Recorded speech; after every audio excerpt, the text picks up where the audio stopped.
बिस्मिल्लाहिर्रहमानिर्रहीम। Welcome to the online geography class. Student, आज हम चैप्टर नंबर 13 जो है वो स्टडी करेंगे, which is about the Africa. ये अफ़्रीका का जो है इस वक्त मैप आपके सामने है, आपकी बुक में ही ये बना हुआ है। अगर इसकी हम ओवरऑल लोकेशन और रेंज की बात करें तो एशिया के बाद बर-ए-आज़म अफ़्रीका जो है वो दूसरा बड़ा जो है वो बर-ए-आज़म है। इसका कुल रकबा जो है वो 30,244,000 मुरबा किलोमीटर है। ख़त इस्तवा पर बर-ए-आज़म जो है जो ख़त इस्तवा है वो इस बर-ए-आज़म के तकरीबन दरमियान में से गुज़रता है। इस तरह से इसके सेंटर में से इक्वेटर वाली लाइन जो है वो गुज़रती है और इस तरह से ये 35 डिग्री शुमाल और 35 डिग्री जनूब की तरफ जो है वो फैला हुआ है। यानी दरमियान में 0 डिग्री ख़त इस्तवा आ जाएगा, तो 35 दर्जे शुमाल की तरफ ये फैला हुआ है और 35 दर्जे ये जनूब की तरफ फैला हुआ है। शुमालन जनूबन जो इसकी लंबाई है वो 8,050 किलोमीटर जो है वो बनती है और इसकी ज़्यादा से ज़्यादा जो चौड़ाई है वो 7,400 किलोमीटर जो है वो बनती है। यानी इसकी लंबाई जो है वो 8,050 किलोमीटर है और चौड़ाई जो है वो 7,400 किलोमीटर है। फ़िज़िकल फ़ीचर्स के हवाले से अगर हम देखें तो ये ओवरऑल इसकी जो शेप है वो एक प्लेटू की तरह है, बल्कि अफ़्रीका का बेशतर हिस्सा जो है सतह मुर्तफ़ा ही है और ये पुरानी चट्टानों से बना हुआ है और इस सतह मुर्तफ़ा को भी 2 हिस्सों में तकसीम किया हुआ है। एक ख़त इस्तवा के जनूब में बुलंद सतह मुर्तफ़ा वाला हिस्सा और एक ख़त इस्तवा के शुमाल में कम बुलंद सतह मुर्तफ़ा वाला हिस्सा। जो बुलंद सतह मुर्तफ़ा है उसके किनारे जो हैं वो साहिल के साथ 1500 मीटर तक फैले हुए हैं और इस प्लेटू की सतह तकरीबन जो है वो हमवार है और इसका बुलंद तरीन हिस्सा जो है वो ड्रैगन बर्ड्स जनूब मशरिक़ में है, जिसकी बुलंदी 3,483 मीटर है। बुलंद सतह मुर्तफ़ा के मशरक़ी हिस्से में एक रिफ्ट वैली है। ये वैली है, ये जो आपको नज़र आ रहा है ना, शगाफ़, इसको कहते हैं शगाफ़ी वादी। इसके बारे में आपने फ़र्स्ट ईयर में तबई जोग्राफ़ी में पढ़ा था। शगाफ़ी वादी तब बनती हैं जब 2 ब्लॉक्स जो हैं वो ज़मीन में यानी जब 2 ब्लॉक्स ऊपर की तरफ उठते हैं और एक नीचे की तरफ दबता है तो आपके माउंटेन्स बनते हैं, और जब 2 ब्लॉक्स नीचे की तरफ दबते हैं तो उससे आपकी वैलीज़ बनती हैं। तो ये रिफ्ट वैली जो है वो इसी वजह से यहाँ पर जो है बनी हुई है, जिसको हम शगाफ़ी वादी जो है वो कहते हैं। सहराए आज़म जो है, सहारा डेज़र्ट, ये जो है ये इस प्लेटू का जो है वो वसी तरीन रेगिस्तान है। ये वाला हिस्सा जो है सहराए आज़म का, ये वसी तरीन हिस्सा जो है इस अफ़्रीका का जो है वो, जो हम कह रहे हैं ना कि 2 हिस्सों में डिवाइड किया है इस सतह मुर्तफ़ा को, शुमाल में और जनूब में। तो शुमाली जो सतह मुर्तफ़ा है उसका समझने के एक बड़ा हिस्सा जो है वो सहराए आज़म पर मुश्तमिल है और ये जो सहराए आज़म है ये वसी रेगिस्तानों में से एक है और इस वसी रेगिस्तान में सिर्फ 2 पहाड़ी सिलसिले जो हैं वो नज़र आते हैं। एक अहागर्त पहाड़ी है और एक तिब्बती पहाड़ी है। ये 2 पहाड़ हैं जो यहाँ पर नज़र आते हैं। शुमाल में ये कम बुलंद सतह मुर्तफ़ा कोहे उतलस तक जो है वो पहुँचती है। ये कोहे उतलस है, ठीक है। तो ये बताया हुआ है कि शुमाल की तरफ ये जो सतह मुर्तफ़ा है ये कोहे उतलस तक जो है वो पहुँचती है और मशरिक़ में जो है इथियोपिया की तरफ, ये इथियोपिया है। मशरिक़ में ये इथियोपिया की तरफ तक है, इसकी रेंज यानी यहाँ तक है, और शुमाल की तरफ कोहे उतलस की तरफ है। फोल्डेड माउंटेन्स, बर-ए-आज़म अफ़्रीका के 2 इलाकों में मलफूफ़ा पहाड़ मौजूद हैं। शुमाल में यही कोहे उतलस जो भी मैंने आपको बताया है, और जुनूब में अगर आप आ जाएँ तो ये है कोहे रास, केप रेंजेस। तो ये 2 जो हैं वो मलफूफ़ा फोल्डेड माउंटेन्स है। फोल्डेड माउंटेन्स के बारे में भी आपने फ़र्स्ट ईयर में बहुत डिटेल से पढ़ा था कि फोल्डेड माउंटेन्स जो हैं वो किस तरह से जो है वो मार्स से वजूद में आते हैं। इन पहाड़ों की जो औसत बुलंदी है वो 1500 मीटर है, लेकिन मगरब में कुछ चोटियाँ 3500 मीटर तक जो हैं वो पहुँच जाती हैं। कोहे रास जो है ये वाला शर्कन गर्बन जो है वो फैला हुआ है और कोहे अतलस के मुकाबले में ये पुराने पहाड़ हैं और इनकी बुलंदी जो है वो 3300 मीटर से ज़्यादा है। अंदरूनी नशेबी मैदान। अगर हम मैदानों का जायज़ा लें अफ़्रीका के, तो इसके अंदरूनी हिस्से में कई नशेबी मैदान हैं और ये मैदान जो हैं ये मैदानी इलाके आमतौर पर दरियाओं की गुज़रगाहों में है। सहराए आज़म के मगरब में अलजोफ़ सतह समंदर से तकरीबन 103 मीटर जो है वो नीचा है। इसके जनूब में नाइजर का ताज़ है जो सतह समंदर से तकरीबन 150 मीटर जो है वो नीचा है। कि मैं इसकी लोकेशन आपको दिखाती हूँ कि ये सहराए आज़म है और इसमें जो है इसी की ही बात हो रही है सहराए आज़म की, कि सहराए आज़म के जो मगरब में अलजोफ़ है और इसके जो है जनूब में नाइजर का ताज़ जो है वो है। और इसके जो नाइजर का ताज़ है वो सतह समंदर से तकरीबन 150 मीटर जो है वो नीचा है। इसके मशरिक़ में चाड का ताज़ है और वस्ती अफ़्रीका में ज़ायरे का ताज़ एक बड़ा दरियाई निज़ाम है जो बर-ए-आज़म के अहम अंदरूनी इलाकों को नकास करता है। सहराए कालाहारी में झील ज़गामी और मशरक़ी अफ़्रीका में झील रोडोल्फ के पानी का निकास समंदर तक पहुंचता है। अब ये मैं मैप से थोड़ा सा आपको ये सारे दिखाती हूँ। ये सहराए आज़म है, ये चाड बेसन, ठीक है, और ये ज़ायरे बेसन जिसकी बात जो है वो ज़िक्र जो है वो पीछे हो रहा है। तो ये चाड है और ये ज़ायरे है। मशरक़ी अफ़्रीका की शगाफ़ी वादी। बर-ए-आज़म अफ़्रीका की सतह पर ये शगाफ़ी वादी बहुत ही नुमाया हद्दोहाल है और इंतहाई दिलचस्पी का बायस है। इसके वजूद आने के बारे में जोग्राफ़ी दान जो है वो सूख से कुछ नहीं कह सकते। आम ख्याल ये है कि पुराने वक्तों में हरकत अर्ज़ी की वजह से ज़मीन के पोस में बहुत वसी और लंबे शगाफ़ जो हैं वो पड़ गए। दो शगाफ़ों के दरमियान ज़मीन नीचे धंस गई और गहरी खाई सी बन गई जिसे शगाफ़ी वादी कहा जाता है।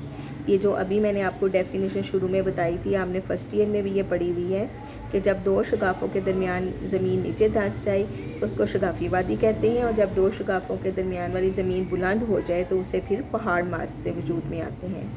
ऐसी खाइयों का सिलसिला जो है वो मिलकर एक अजीम वादी की सूरत इख्तियार कर गया है जो मुल्क शाम से जनूब की तरफ बहीरा मुर्दार, खलीज अकबा, बहीरा कुल्ज़म, कई झीलों और झील रोडोल्फ में होती हुई झील एडवर्ड और झील एल्बर्ट तक जो है वो जाती है। शगाफ़ी वादी 65 मीटर से 95 मीटर चौड़ी है और इसकी औसत गहराई जो है वो 600 मीटर है। इसकी कुल लंबाई जो है वो 8050 किलोमीटर है।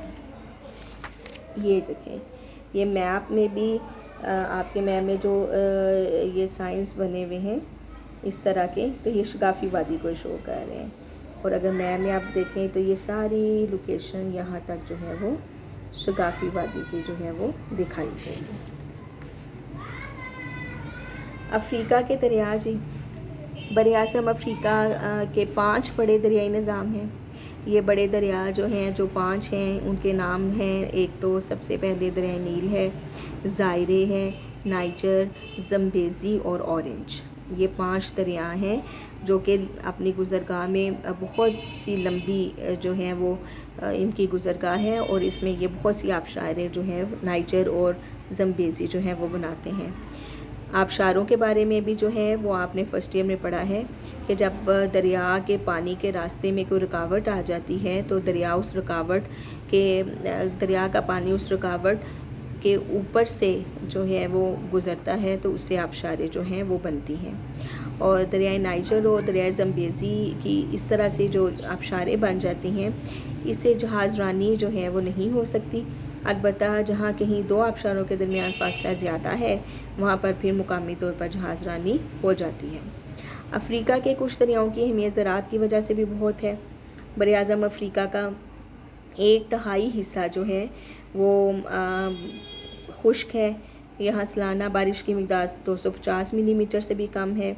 ज़्यादातर खेती बाड़ी जो है वो आपाशी के ज़रिए जो है वो की जाती है और दरियाओं का पानी जो है वो आपाशी के लिए इस्तेमाल होता है।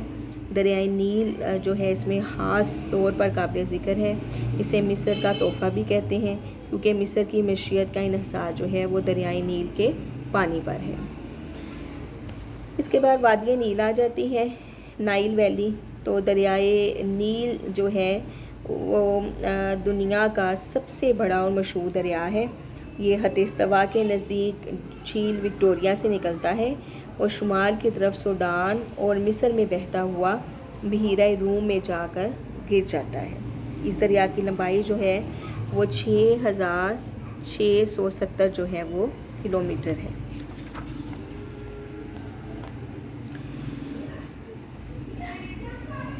इसका बलाई हिस्सा नील अबीस कहलाता है। इसके साथ 3 मावन दरिया मशरिक़ से और एक मगरिब की तरफ से आकर मिलते हैं। 3 मशरक़ी मावन नील, अरज़क, अतबार और सोयात हैं और मगरबी मावन बहरुल गज़ाल है। मशरक़ी मावन दरिया इथियोपिया के पहाड़ों से निकलते हैं और बर्फ़ का पिघला हुआ पानी और बारिशों का पानी लाकर दरियाई नील में डालते हैं। बाज़ औक़ात दरिया में तूफ़ानी आ जाती है और दरिया के दोनों तरफ कई मील तक पानी जो है वो फैल जाता है। इस तरह से जो है तूफ़ानी आने की सूरत में जब पानी जो है वो मीलों दूर तक फैलता है तो ज़मीन जो है ज़रखेज़ मिट्टी की ज़मीन के ऊपर एक तह सी जो है वो बिछ जाती है। इन ज़मीनों पर कई फसलें काश्त होती हैं और इन ज़मीनों पर जो है कपास की फसल जो है इनमें बहुत ज़्यादा नुमाया अहमियत रखती है। मुल्की मैशियत में जो है वो कपास की पैदावार को बहुत अहमियत हासिल है। इसके अलावा यहाँ जो है वो मकई, जौ, बाजरा, खजूरें, सब्ज़ियाँ वगैरह भी काश्त होती हैं। खजूरों के बागात भी यहाँ पर पाए जाते हैं। आबो हवा के हवाले से जो है इसके अफ्रीका के मौसम को 2 हिस्सों में तकसीम किया गया है। नवंबर से अप्रैल तक के मौसमी हालात और मई से अक्टूबर तक के मौसमी हालात। Weather condition from November to April और weather condition from May to October. बर-ए-आज़म अफ्रीका, जैसे शुरू में मैंने बताया है कि ये ख़त इस्तवा के दोनों तरफ जो है वो फैला हुआ है। तो ख़त इस्तवा के दोनों तरफ फैले होने का साफ एक समझ आ रही है कि यहाँ पर जो है बहुत ज़्यादा गर्मी वाला जो है ये हिस्सा है। शुमाली अफ्रीका जो इसमें है, यानी शुरू में जैसे मैंने आपको बताया कि ख़त इस्तवा इसके दरमियान से गुज़रता है, तो हमने इसको 35 दर्जे शुमाल अफ्रीका और 35 दर्जे जनूबी अफ्रीका में जो है वो तकसीम किया हुआ है। तो जो शुमाली अफ्रीका है उसमें गर्मी का मौसम होता है और जनूबी अफ्रीका में सर्दी का मौसम होता है। और जब शुमाली अफ्रीका में सर्दी का मौसम आएगा तो जनूबी अफ्रीका में गर्मी का मौसम होगा, क्योंकि ख़त इस्तवा के शुमाल की तरफ अगर सूरज 6 माह के लिए चमकता है तो जनूब की तरफ जो है वो सर्दियों का मौसम होगा 6 माह के लिए। और जब सूरज जो है ख़त इस्तवा से मूव करके नीचे ख़त जद्दी पर 6 माह के लिए चमकेगा तो ऊपर निस्पूरा शुमाली में जो है वो सर्दियों का मौसम और नीचे गर्मियों का मौसम होगा। नवंबर से अप्रैल तक के मौसमी हालात का इस तरह से है कि इस मौसम में सूरज जो है ख़त इस्तवा के जुनूब में चमकता है। तो जुनूब में चमकने की वजह से फिर जो शुमाली अफ्रीका होगा उसमें जो है वो मौसम गर्मा होगा। और जो जुनूब है उसमें क्योंकि सूरज अब जुनूबी हिस्से में है तो अमूदन चमक रहा है, तो जनवरी के महीने में सूरज जो है वो जनूबी अफ्रीका पर तकरीबन अमूदन चमकता है, लेकिन जनूबी सतह मुर्तफ़ा के इलाकों में मौसम ठंडा होता है। इसकी वजह यह है कि सतह मुर्तफ़ा सतह समंदर से 1200 मीटर बुलंदी पर वाक़या है। जनूबी अफ्रीका के गर्म तरीन इलाके जो हैं मशरक़ी अफ्रीका के पस मैदान हैं। इन महीनों में बर-ए-आज़म के शुमाल की तरफ मौसम ठंडा होता चला जाता है और सर्द तरीन जो इलाका है वो अफ्रीका के शुमाली साहिल से जो है वो जुड़ा हुआ है। शुमाली अफ्रीका के मौसम सरमा में इसके बेशतर हिस्से पर हवा का ज़्यादा दबाव का इलाका हाई प्रेशर एरिया पैदा होता है, जहाँ से तजारती हवाएं जो हैं वो चलती हैं और खुश्क होती हैं और बारिश जो है वो नहीं बरसाती। इस्तवाई खित्ते में ख़त इस्तवा के दोनों तरफ सारा साल जो है वो कन्वेंशनल रेनफॉल होती है। ये साली बारिश के बारे में भी आप फर्स्ट ईयर में जो है बहुत डिटेल से पढ़ चुके हैं। इस्तवाई खित्ते के जनूब की तरफ जनूबी अफ्रीका में जनूब मशरक़ी तजारती हवाएं अफ्रीका के मशरक़ी साइड पर खूब बारिश बरसाती हैं। मगरिब की तरफ अंदरूनी इलाकों में बारिश की मिकदार फिर कम हो जाती है। साल के इस हिस्से में बर-ए-आज़म का इंतहाई जनूबी और जनूब मगरबी हिस्सा जो है हवा के ज़्यादा दबाव का इलाका होता है, जहाँ से खुश्क तजारती हवाएँ चलती हैं जो बारिश से महरूम होती है। अब इसमें जो टर्म्स आई हैं, हाई प्रेशर एरिया, इसका भी आपको पता है कि जहाँ पर दर्जा हरारत जो है वो कम हो जाए तो प्रेशर जो है वो बढ़ जाता है। ये इसलिए हाई प्रेशर एरिया बन जाता है कि यहाँ पर दर्जा हरारत जो है वो कम है मौसम सरमा में शुमाली अफ्रीका में, तो इसलिए हाई प्रेशर एरिया बन जाएगा। फिर एक टर्म आई है कन्वेक्शनल रेनफॉल। कन्वेक्शनल रेनफॉल के बारे में भी आपने फर्स्ट ईयर में पढ़ा है कि इस साली बारिश कब होती है कि जब ज़मीन जो है उसके करीब की हवा ज़मीन के गर्म होने की वजह से ज़मीन को जब टच करती है तो यानी जब ज़्यादा दर्जा हरारत की वजह से ज़मीन गर्म हुई होती है तो ज़मीन के करीब की हवा ज़मीन को टच करने से गर्म हो जाती है। गर्म होकर हल्की होकर वो ऊपर की तरफ उठती है। जूँ जूँ वो ऊपर जाती है तो दर्जा हरारत कम होता जाता है और एक ख़ास दर्जा हरारत पर जाकर हवा सैचुरेट यानी सेशुदा हो जाती है।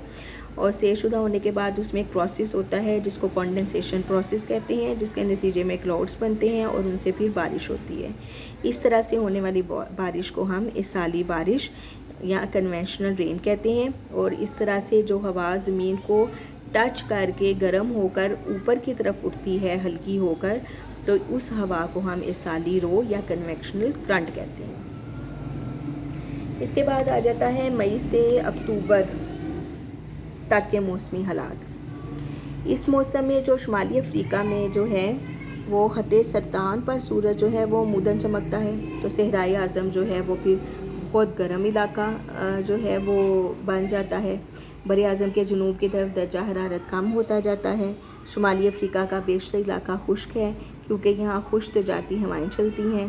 ख़त्ते इस्तवा के जनूब की तरफ तजारती हवाओं का हल्का शुमाल की तरफ मुंतकिल हो जाता है। अफ्रीका का इंतहाई जनूब मगरबी हिस्सा शुमाल मगरबी हवाओं के ज़ेर असर आ जाता है और वहाँ पर फिर खूब बारिश होती है। इस मौसम में सहरा बहुत गर्म हो जाता है, वहाँ कम दबाव का हल्का पैदा हो जाता है। नमी से लदी हुई हवाएं मगरबी अफ्रीका के इस्तवाई समंदर से जनूबी सहरा की तरफ चलती हैं। यह किक्टन मानसून हवाएं हैं और गिनी के साहिल पर ये फिर खूब बारिश बरसाती हैं। जी स्टूडेंट, आज के लिए इतना ही है। कल हम इंशाल्लाह अफ्रीका की आबो हवा के हिस्से यानी क्लाइमेटिक रीजन ऑफ अफ्रीका जो है वो पढ़ेंगे। इस सारे लेक्चर को आप ध्यान से जो है वो सुने और उसके बारे में कोई भी क्वेश्चन अगर आपको पूछना है तो आप कमेंट बॉक्स में पूछ सकते हैं। अल्लाह हाफ़िज़।